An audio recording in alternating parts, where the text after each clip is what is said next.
All right, here we go. The Art of Sacred Space, Part 2. Now, to begin, I want to say that there is often a confusing complexity when discussing art and the Jewish people. And that stems from the second commandment. Here it is from Exodus. You shall not make for yourself a carved image or any likeness of anything that is in heaven above, or that is in the earth beneath, or that is in the water under the earth. Well, this verse appears on first reading to absolutely prohibit any and all artistic representation, at least of objective artistic representation. So much for seeing synagogues that resemble the art of Catholic cathedrals we saw during the last presentation. However, most scholars in ancient times and now, as we shall see, believe this is not the only possible interpretation of these words. For these scholars, what seems clearly intended by that scripture is a prohibition against the construction of idols, which were prevalent as actual objects of worship in the area where the ancient Israelites lived. Idol worship is very different from artistic expression. Even in the Hebrew scripture, it is clear artistic expression was of the highest importance in the construction of the tent sanctuary and its ritual vessels, and most importantly, of the first temple in Jerusalem. Here's the verse pertinent to that. Then Moses said to the people of Israel, see, the Lord has called by name Bezalel, the son of Uri, son of Hur, of the tribe of Judah. And he has filled him with the Spirit of God, with skill, with intelligence, with knowledge, and with all craftsmanship, to devise artistic designs, to work in gold and silver and bronze, in cutting stones for setting, and in carving wood, for every work in every skilled craft. So Bezalel was the divinely appointed artist for the interior of the temple that would be built for the Jewish people. So obviously, artistic considerations were central to the creation of the most important building in the nation of Israel. Question is, were images of living creatures allowed in the temple? When we look at most synagogues today, they have beautiful and ornate design, but far fewer in number have any images of earthly or heavenly beings. We will begin by looking at one notable exception. It is from the ancient world, specifically from the 3rd century CE, so it's about 1800 years old. It is the synagogue in Dura Europos in Syria. Now, I would show you the outside of the building, but it was destroyed by ISIS, not the Egyptian goddess, but the modern militant group ISIS, who occupied it during the recent Afghanistan war. So unfortunately, it was demolished. However, they were able to extract many of the murals that date further in the past, as well as make recreations of them so that they're clearer. This ancient space is covered floor to ceiling with biblical scenes, including human representations. The last phase of construction was dated by an Aramaic inscription to 244 CE, making it one of the oldest synagogues in the world. Whatever congregation of Jews this was, they certainly seem to have interpreted the second commandment liberally. Here is a different angle of the images in the previous slide. Now, one thing about this floor-to-ceiling technique is our eyes have no negative space between the images. So just take a moment to imagine yourself in this place when it was pristine. The murals were beautifully bright, vibrant, and sharp. Imagine yourself in this space for a moment.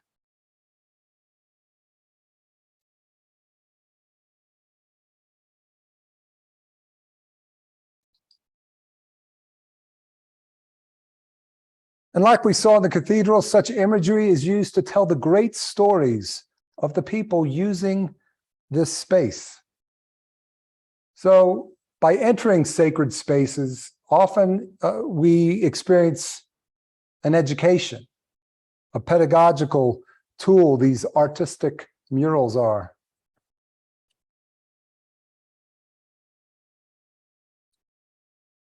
Now, here's something else quite interesting in the ancient Judaic world. While taking an archaeological course in Israel, I remember visiting an ancient synagogue and seeing this floor mosaic inside. Can you tell what it is? It is the zodiac. It is from an ancient synagogue in Hamat Tiberias near the shore of the Sea of Galilee in northern Israel. Now, we wouldn't expect to see imagery of things of the earth or the heavens in synagogues, but we already have. And now this, a blatantly pagan concept depicted in an ancient synagogue. It turns out there are 7 known ancient synagogues in Israel and more outside of Israel that have depictions of the zodiac. And nearly all of them place the zodiac near the entrance. So it was basically what greeted the faithful just after they entered the sacred space. Here is another close-up view of part of the mosaic. Turns out Hamat Tiberias has 2 ancient synagogues with floor mosaic zodiacs. These 2 synagogues date to 286 CE, and the other is around 50 years later. I'm not sure which one this mosaic comes from, but they're obviously, it's very, very ancient. And here is another one from a synagogue in Zippori, or ancient Sepphoris, which is right by Nazareth, which is where Jesus probably, when he was young, did his carpentry / construction block stone cutting work. He did it in this town where the synagogue is. So he may have visited the synagogue. This one dates a little bit after the one he would have seen, but still, it's pretty remarkable that it's in a place where Jesus was as well. And it has pagan symbols. Now, these pagan symbols in synagogues is a bit of a head scratcher, isn't it? Well, Professor Moti Aviam, an archaeologist at Kinneret College, which is not far from this site actually, said the following in regards to these mosaics. He said, quote, "At the time, it was evidently considered permissible to use imagery of people, animals, and even pagan gods, as long as it was in the service of Jewish tradition and adopted Jewish meaning." Okay. Is that religious syncretism or just creative inclusivity? Regardless, I think it shows an open-mindedness in the ancient Judaic people. And this mosaic from the 6th century, Beit Alpha Synagogue, includes not only the zodiac, the 4 seasons are depicted, as well as the sacrifice of Isaac. And then at the bottom, look at the bottom. These are 2 different perspectives, one straight above and then one from an angle, obviously. But look at the bottom. You could see words in Greek letters, and just above or just below it, Hebrew script. Clearly, a blending of cultures is expressed here. In an article in Haaretz, which is the dominant newspaper in Israel, it's kind of like the New York Times of Israel, the author says the mosaics are from synagogues built during the time when Hellenistic Judaism was still the dominant form of Judaism, and not rabbinical Judaism, which was still in its infancy. Now, Hellenistic Judaism was a result of Alexander the Great's conquering of the Near East during the 4th century BCE. Judaism for the next several centuries became heavily influenced by Greek culture. That is what Hellenistic means. It means after Greek culture.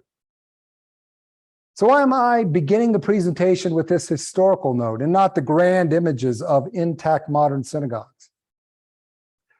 Well, I would like us to consider at the end of the presentation what we personally would prefer.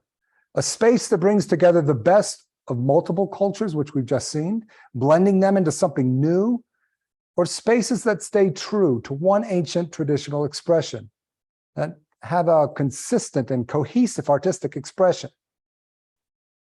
So let's move along to synagogues built in the last 600 years, where rabbinical Judaism was the dominant influence on artistic expression in sacred spaces. And so where such imagery of creatures of the earth and of heaven are usually not present. One of the most stunning synagogues on both the inside and outside is this synagogue located in Subotica, Serbia. Before we enter, let's take a look to see if we sense the sacred simply based on the external architecture. Just take a moment before I move to the next slide.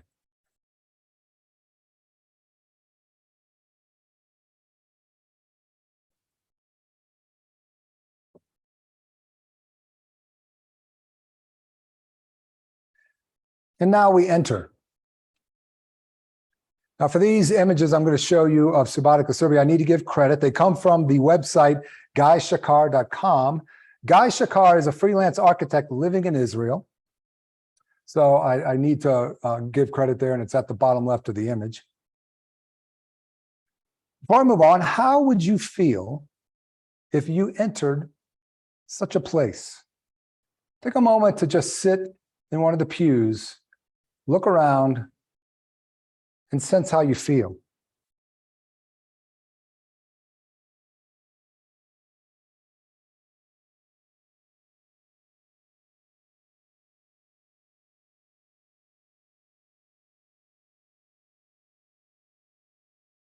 Here's another perspective in the synagogue. On the left, we have a view of the Ark, which is a cabinet or place where the Torah scrolls are kept.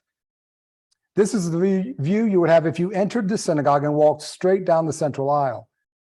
And on the right, we have the view of where you would enter, so you get a sense of the size of the place.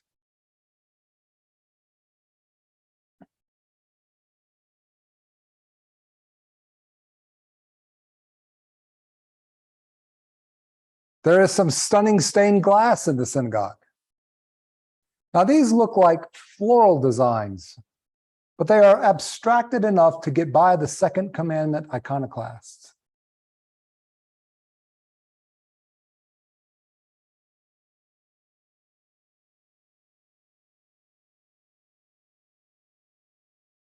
And here is an image of the dome. Again, the design work in bright and beautiful colors may remind us of flowers, but they are highly abstracted.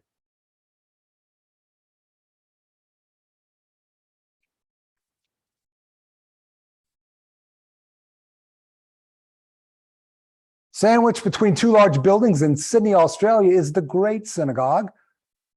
Looks like a combination of Byzantine, Gothic, and Victorian to me. Once we enter, the space seems quite expansive. This is a view from the gallery, which was where women had to sit. Now, other than in strictly Orthodox Jewish communities today, women are no longer relegated to the upper gallery. Notice the dramatic use of light in this space. It reflects well off of the yellow walls and arches to produce really a wonderful effect. So take a seat in a gallery pew for a moment and soak it in.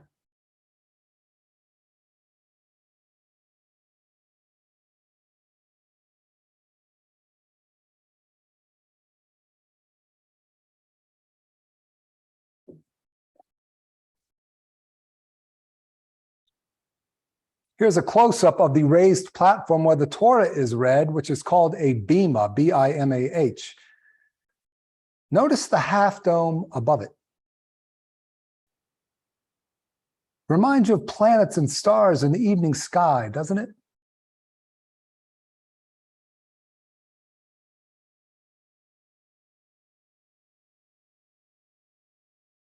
As we are going to see, many synagogues like to have imagery symbolic of the heavens, reminding us of the Creator and the majesty and vastness of the created universe, without having to depict the created beings of both the heavens and the earth. Imagine entering the synagogue and looking up. Now, would you prefer the Sistine Chapel ceiling with Michelangelo's magnificent and honestly overwhelming imagery of human beings? And God, for that matter, and angels? Or would you prefer an experience of the evening sky? I think all of us listening feel the compulsion once in a while when outdoors at night, actually, especially when camping and far away from any artificial light, to look up at the evening sky and ponder the vastness of the universe and our smallness in such a universe. When we do this, we sense something greater than ourselves exists. That, I believe, is one of the main reasons of ceilings like this in synagogues.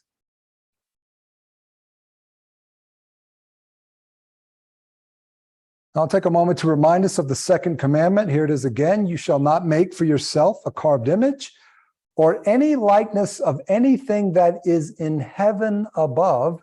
So would that include stars and planets? Or that is in the earth beneath, or that is in the water under the earth.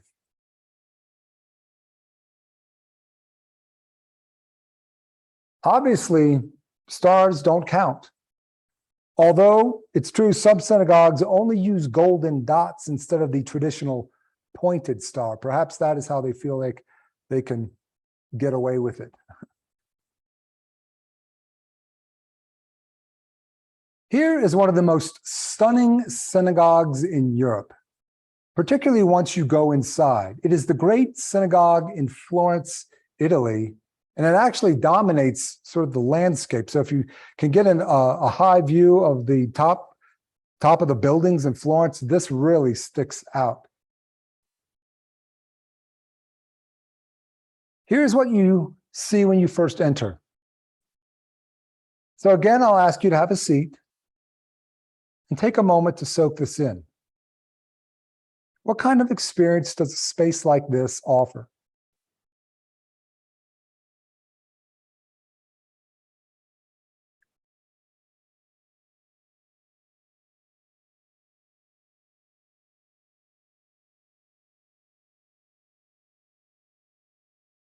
This, of course, is a dramatic view in the evenings at some time, but it makes it difficult to see the design work covering the wall. So I'm going to give you a lighter image, one during the day, so you can see the intricate design work covering every inch of wall space.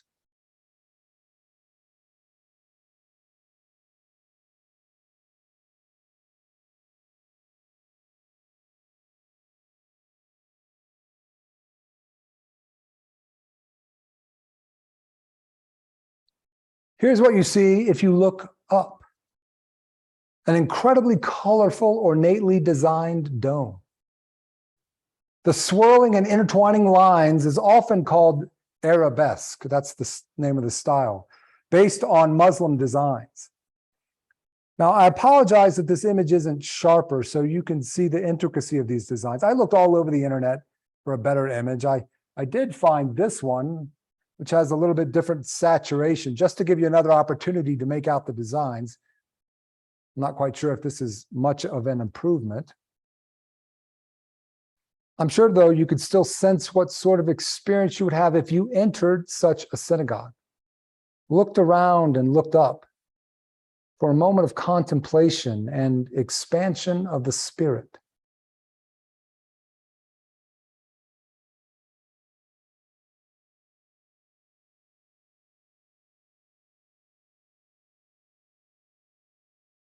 Now, this design, too, might remind you more of a Muslim structure than a Jewish one.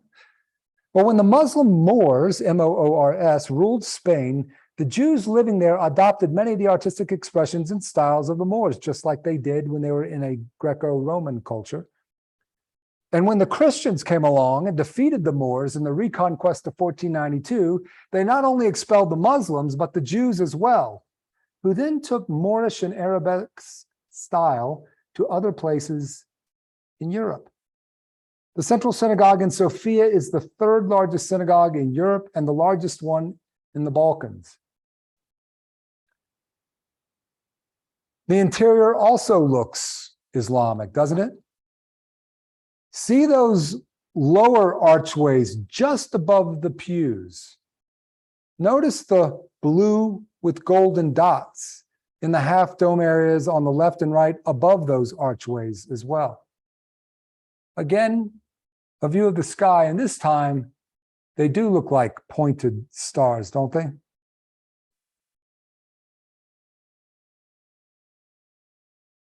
Let's step back a little bit and get a little bit different lighting to get a sense of the size of the worship area. Entering such a space would definitely feel like traveling to a different world, wouldn't it? Both geographically, but also, to me at least, in time. What would you experience if you entered this synagogue?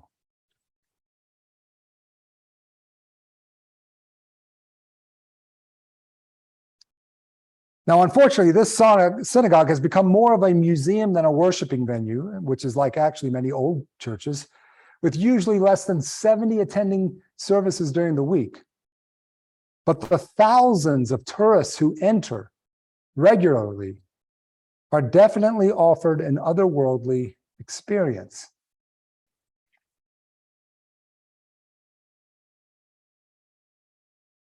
The Princess Road Synagogue in Liverpool is considered by many to be the finest example of the Moorish revival style of synagogue architecture in the United Kingdom. The building was consecrated in 1874, so it's not too old by synagogue standards.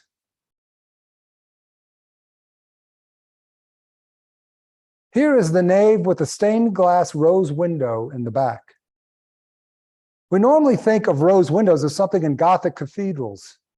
But as is their custom, the Jewish people have adopted the local artistic culture for their own ends. Once again, I'll ask you to enter this place. In fact, I'll give you a larger view of the nave, with much more natural light streaming in. We can see the bema in the middle of the aisle. Notice the intricate, colorful design work that is everywhere.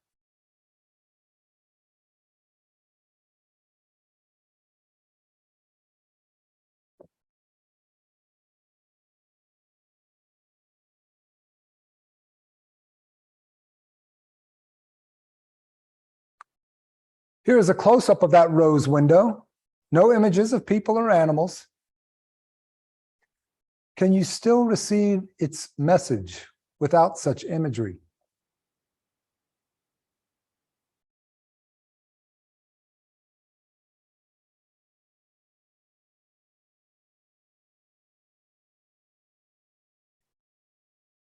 And then, of course, a reference to the evening sky at the center of the ceiling. Just like with the cathedrals we saw last week, our eyes inevitably move up in such vast spaces.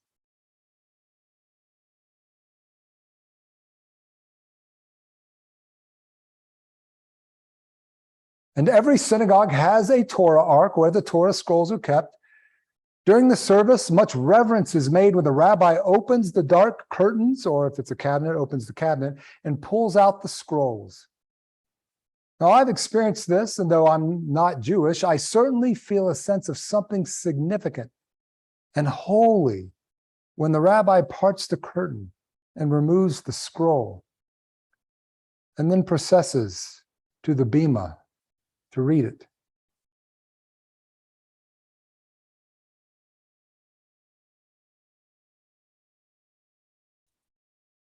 The exterior of this synagogue in Lankut, I don't know if I'm pronouncing that correctly, Lankut, Poland, may not look all that impressive compared to the lavish architecture of the previous synagogues.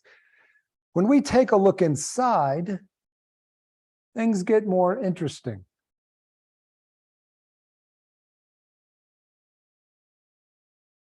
Here is the top of the bema. If you take a close look at all the ornamental design work, you'll notice the figures of animals. So take a moment to look around at the imagery. What do you see?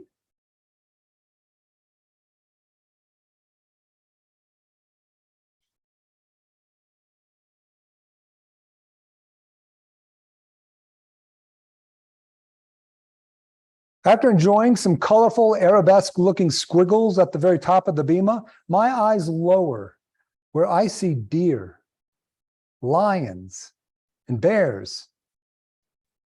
And then one particular area above the middle column there, I see what appears to be a serpent around a tree, and visible with it are two very human legs, those I presume belonging to Adam and Eve.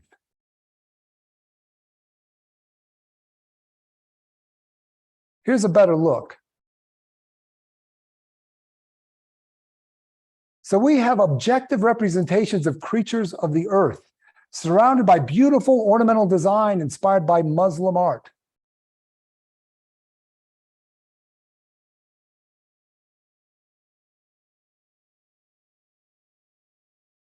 Here's another wall with many beautiful depictions of earthly creatures, along with many Hebrew texts from their scriptures.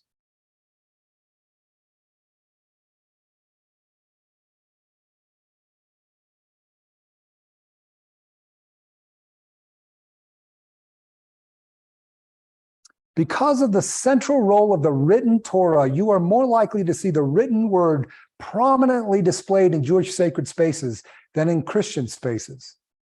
Now, recall last week when I showed the Calvinist church, which was empty of any imagery. That is because the word, capital W, and more specifically, the proclaimed word by the preacher, plays the central role in Calvinist churches. Here's that image again I showed last week. The whole service in most Calvinist churches is ordered so that the sermon, the spoken word, takes preeminent place in the liturgy without any visual distractions. But the written word, the Torah, has the primary place of importance in Jewish worship. And we'll see something similar next week in mosques showing verses from the Quran.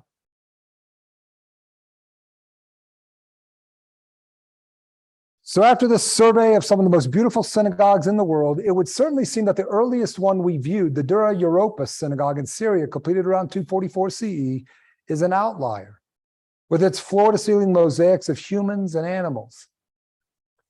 And this begs the question, what happened? I think it's pretty clear that the Judaism that was heavily influenced by the classical Greek and Roman cultures was more comfortable adopting a less strict understanding of the second commandment. And as we just saw in the synagogue of Lankut, Poland in the late 19th and 20th centuries, some Jewish communities are very comfortable adopting the artistic expressions of modern Europe. Well, I will close with this modern synagogue. The Or Torah or Jerbat Synagogue is a Tunisian-style synagogue. It's located in Akko, Israel, which is the northwest coast of Israel, and it was erected in 1955. I decided to close with this synagogue because it has combined all the elements we have seen in the other synagogues and combined them into this one space. Before you even enter, you are confronted with great art.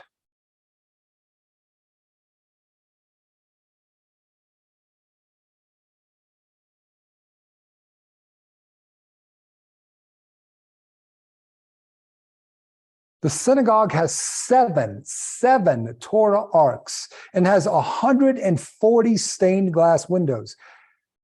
You can see as well, it has a large dome. See that, the top left there?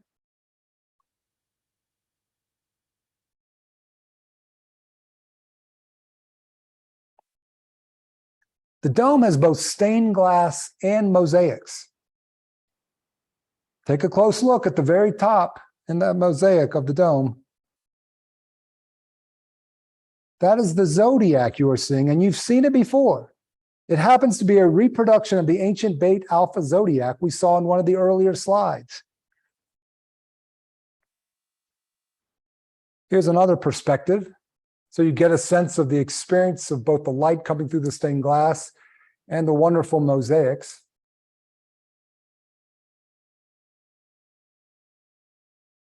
What would be going through your mind? What would you be feeling if you walked into this space and looked up and saw this?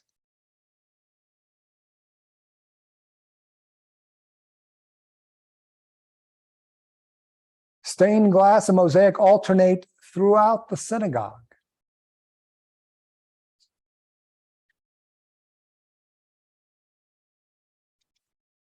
When I toured the ancient sites of the Near East, I've done it 3 times now, I loved the mosaics. And here's a section of the floor. Since I began with mosaic art, I wanted to close with a synagogue full of great mosaics. And obviously, this synagogue interprets the second commandment less literally. So we have come full circle.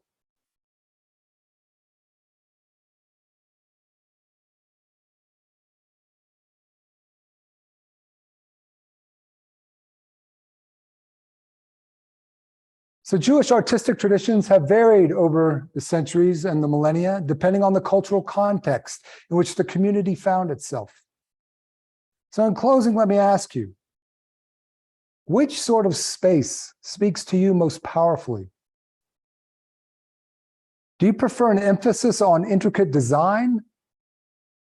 Or do you like spaces with dramatic depictions of creatures of the earth or beings of heaven? Or if you love both, do these different expressions of sacred space offer distinct sorts of sacred experiences? Are you one who likes variety in your imagery and sacred space? Or do you prefer a consistent tradition expressed in those sacred spaces? And with that, I will open it up for your comments or questions.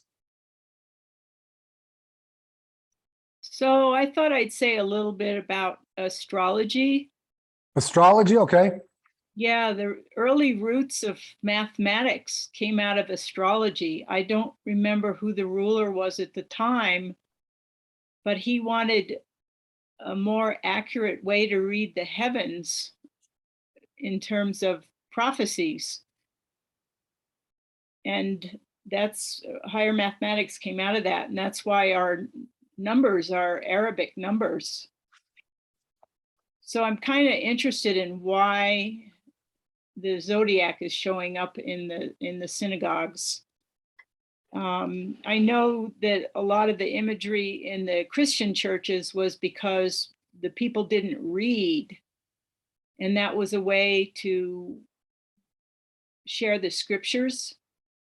This is before the Gutenberg Bible and before people were reading. So the stories were to tell the pictures were to tell the stories. Well, It's probably true that many of the ancient Jewish people, so in the 3rd century, were illiterate as well. And so the imagery was an aid to them, you know? Yeah. Oh, it's interesting. Pagan, the word pagan just really means country bumpkin or sticks. It was, religions always changed fastest in the cities, and out in the country, the new religions didn't really get there very quickly. And those Los Paganos meant people outside the cities. But paganism very much had to do with people paying attention to what went on in the world, the weather, the changing of the seasons, because it was all important if you were going to get your crops to grow. Yeah. Well, in modern scholarship, it tends to refer to anybody who is has an earth-based religion. So yeah, crops, tracking the seasons, that sort of thing.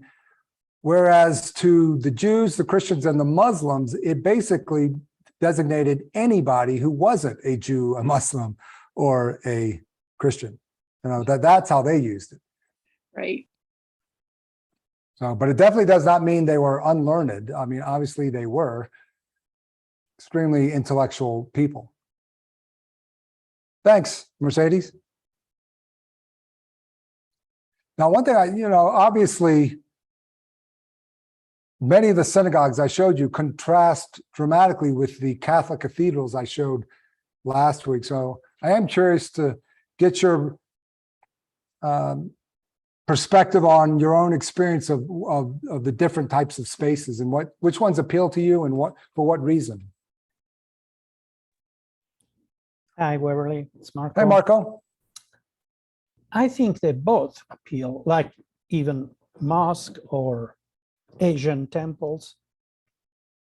Personally, I don't stop really to give an interpretation, a religious interpretation to the various icons that I see in places of worship. I just enjoy the art where there are artworks or the sacrality of places. Mm-hmm. They just transport me in a like higher state of mind, you know? And personally, as I say, frankly, I guess it's a cultural expression. Even in the same religion, obviously there are stricter or larger, more conservative, more progressive interpretation of the scripture or laws, etc., etc. And I guess that belongs to every country, and in a country, even every single group of worshippers, you know, to have one interpretation or the other. I think it's normal. I don't see anything particular in it, you know, and I just appreciate those that have one interpretation and those that have the other.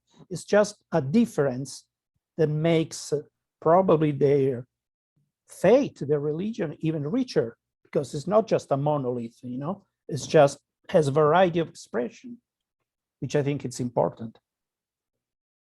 Yeah, you grew up in the heart of Europe, so you could travel around to all the great cities that we associate with Europe. Yeah, and I saw the great Synagogue of Rome that is really beautiful inside, and it's more on the not so ornate side, but it's very beautiful. And I've visited other synagogues too, as I say, it's a temples, everything, and I experienced, as I say, this deep sense of something higher.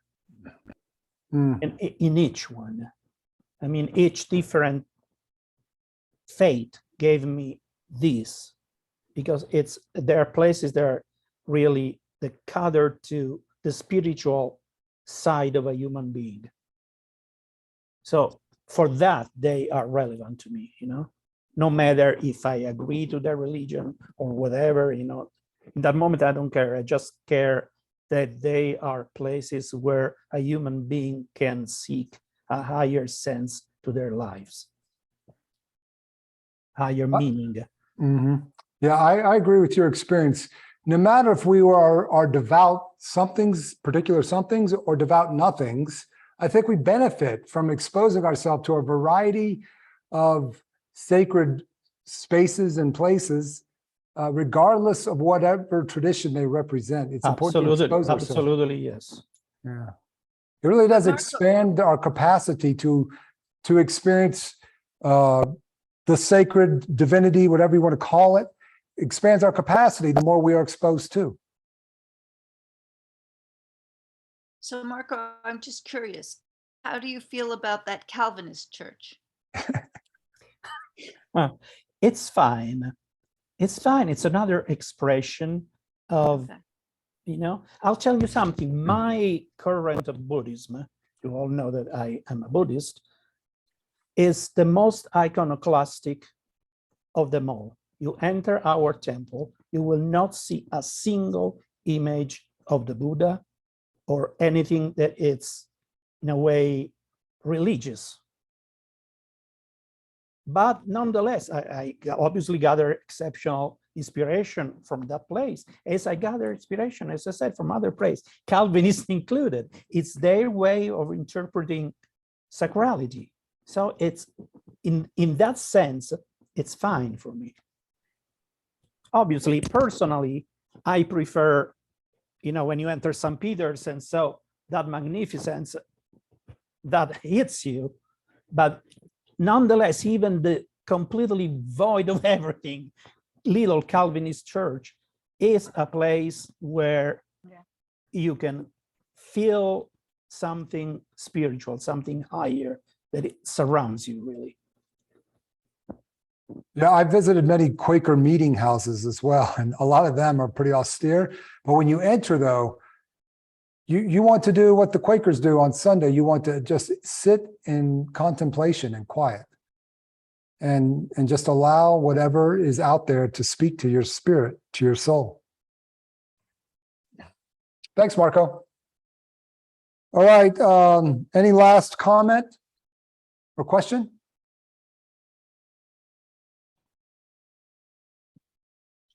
All right, then. Thank you very much. Oh, I'm sorry. Go ahead, Peter. Peter, yeah.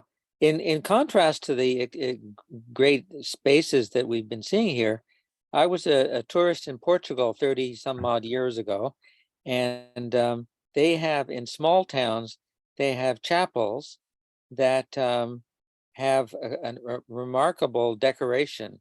The one I remembered vividly is the ceiling and the whole area was covered in small skulls, purportedly from children. And so you go in and you're just struck by the almost ghoulishness of the scene.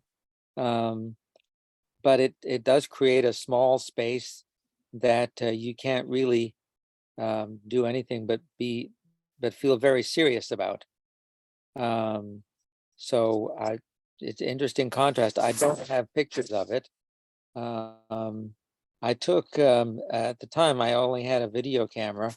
I took video of it, but strangely, the videos seem to be erased. I will have a look to see if there's a picture, but it was very memorable, and indeed, it looked like a Halloween exhibit. Yeah, well, those are probably memento moris to remind us of our own mortality, to give us to live a life of more intention, but also probably maybe in its own way, a way to honor those dead as well, to keep them in the sanctity of a holy space, the church. And what's interesting is, Peter, I had a similar experience of these small little chapels. When I visited southern France, they're everywhere, and I would be compelled to go inside. And a lot of them were playing beautiful choral music or classical music. So even though they were small, they were abandoned.